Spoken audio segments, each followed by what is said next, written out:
Since the October 7th Hamas attack on Israel, the United States delivered more than a plane load of weapons and munitions to Israel every day. In addition to the more than 800 plane loads of equipment and munitions, the U.S. also delivered more than 140 shiploads of equipment as well to its closest Mid-East ally.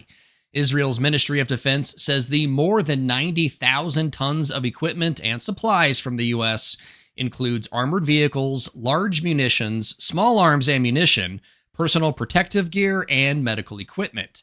The IMOD said in a post on its Facebook page, the deliveries represent a significant component for the IDF to ensure continued operations, both for achieving the war objectives and for improving readiness and stockpiles. Right from the start of the conflict, sparked on October 7, 2023, Israeli Prime Minister Benjamin Netanyahu said his country was fighting a multi-front war against Iran's axis of resistance, which includes Hamas in the Gaza Strip. Netanyahu maintains the war against Hamas will only end once all the hostages still held in Gaza are released,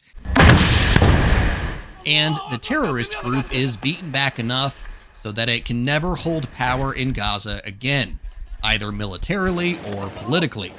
In the early days and months of the fighting in Gaza, most of the international community was behind Israel and its right to defend itself.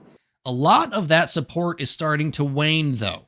Even Germany, one of Israel's strongest supporters behind the United States, is reassessing its arms shipments to Israel as a result of the growing humanitarian crisis in Gaza, where 90% of the population was forced to flee their homes.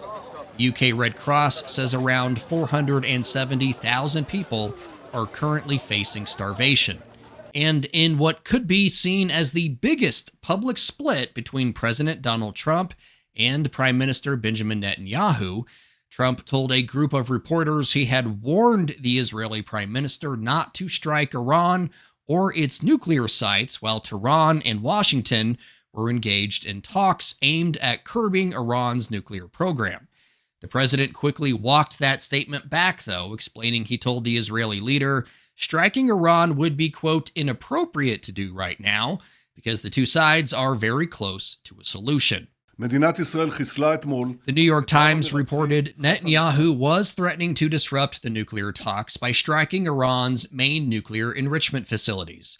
The newspaper also cited anonymous officials within the Israeli government saying there are growing concerns President Trump is so motivated to get a deal done with Iran, he may allow them to keep their uranium enrichment programs in operation. That has long been a red line for Israel. For its part, the Israeli government is denying the New York Times reporting, calling it fake news. For more unbiased, straight fact reporting like this, download the Straight Arrow News app today.